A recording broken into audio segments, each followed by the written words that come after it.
Welcome to the Common Man Football Show. My name is James Coburn, and today's episode, we're talking about the 2018 NFL free agency cycle, specifically running back Isaiah Crowell.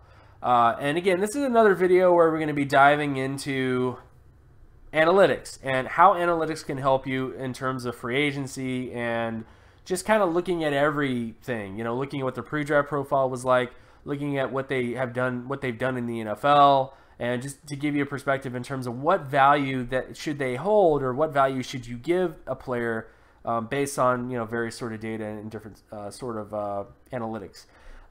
Overall, though, if you're new to the channel, you're new to what I do or what I talk about, all terms and definitions are going to be in the description. So again, if you are not familiar with a lot of the things that I'm going to be talking about today, just go to the description and all that information will be there. And I will do the best I can to kind of explain things as I go along, but just keep in mind that we're going to be talking about a lot of information, a lot of terms that I think a lot of people that are novices may not be familiar with, but just bear with me as we get through all of it and then give you an overall perspective in terms of Isaiah Crowell. So first off, we look at his pre-draft profile. The reason why is because a lot of times the pre-draft profile can inform you a lot about what their actual NFL potential is. A lot of times running backs that are very, very good in college typically become very good at the NFL level. And that's been backed up by the statistics. And when you look at Isaiah Crowell in terms of his market share data, he had a 37.65 out of 100, which unfortunately did not hit the All-Pro threshold, the 5-time Pro Bowl threshold, or the 3-time Pro Bowl threshold in terms of his overall production. This, of course, is based on his FBS production at Georgia.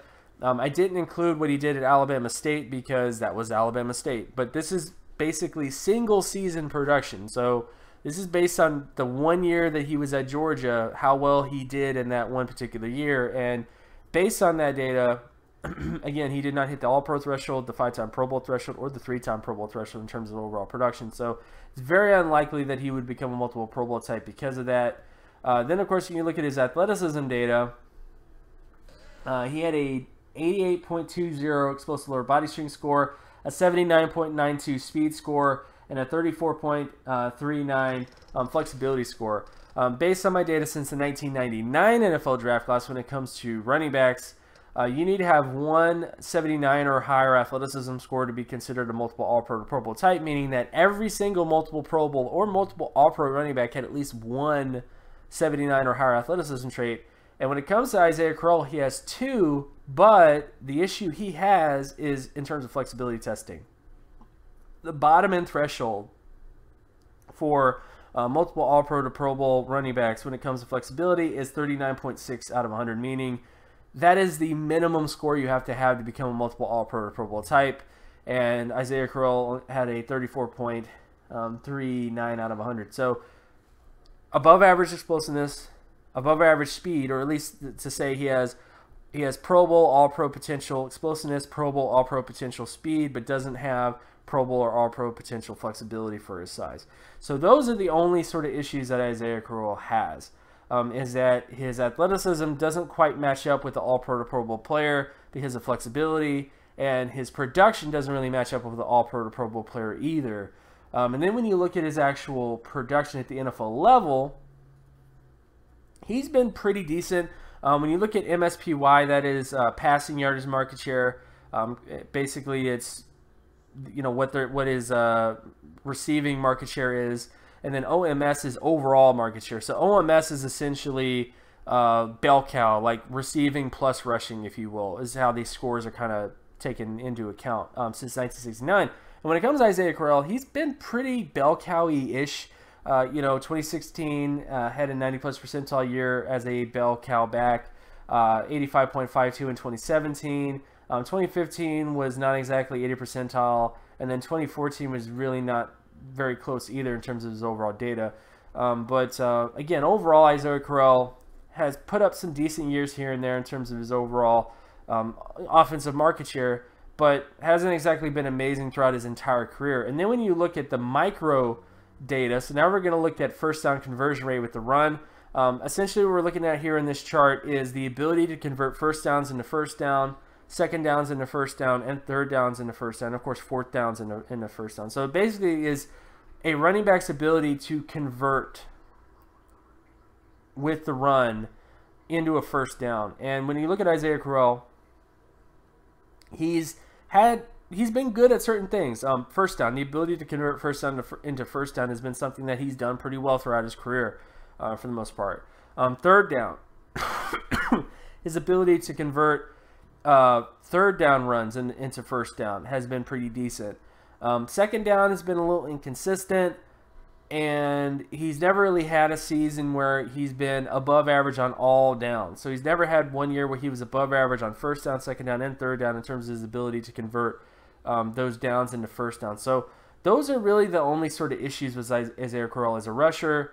I think the one thing he can hang his hat on is that he's been very decent as a third down back. Not third down in the ability to receive or catch out of the backfield per se, but definitely third down in terms of his ability to convert.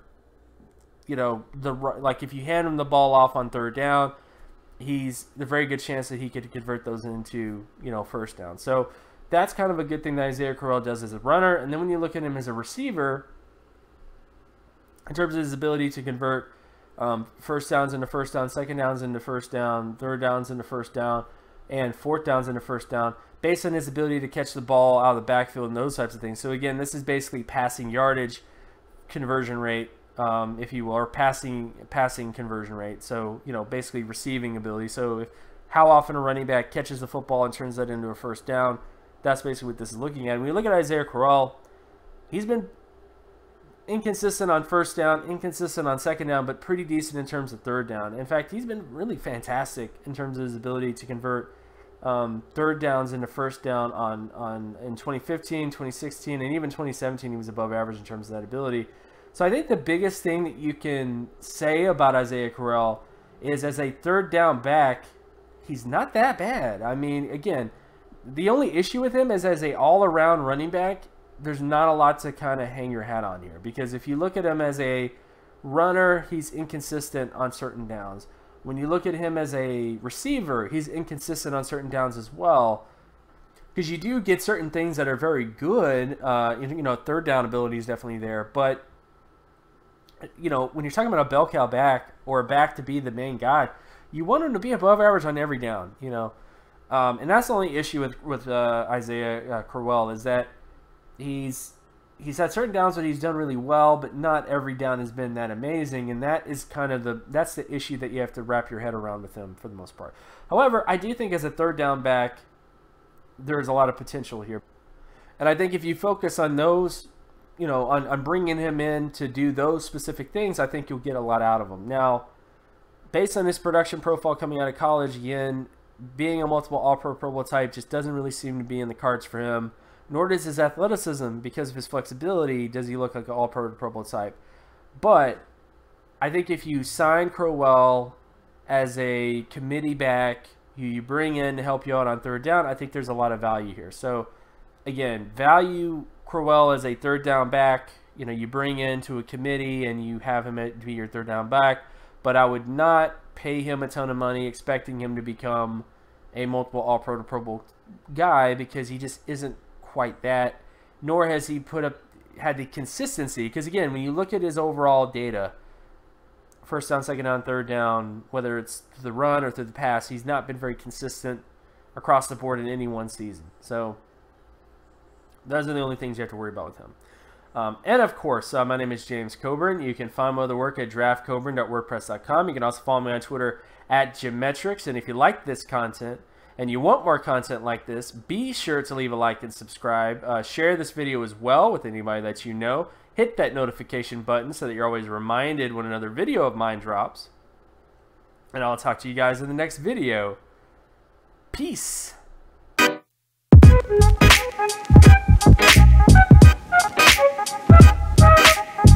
Thank you.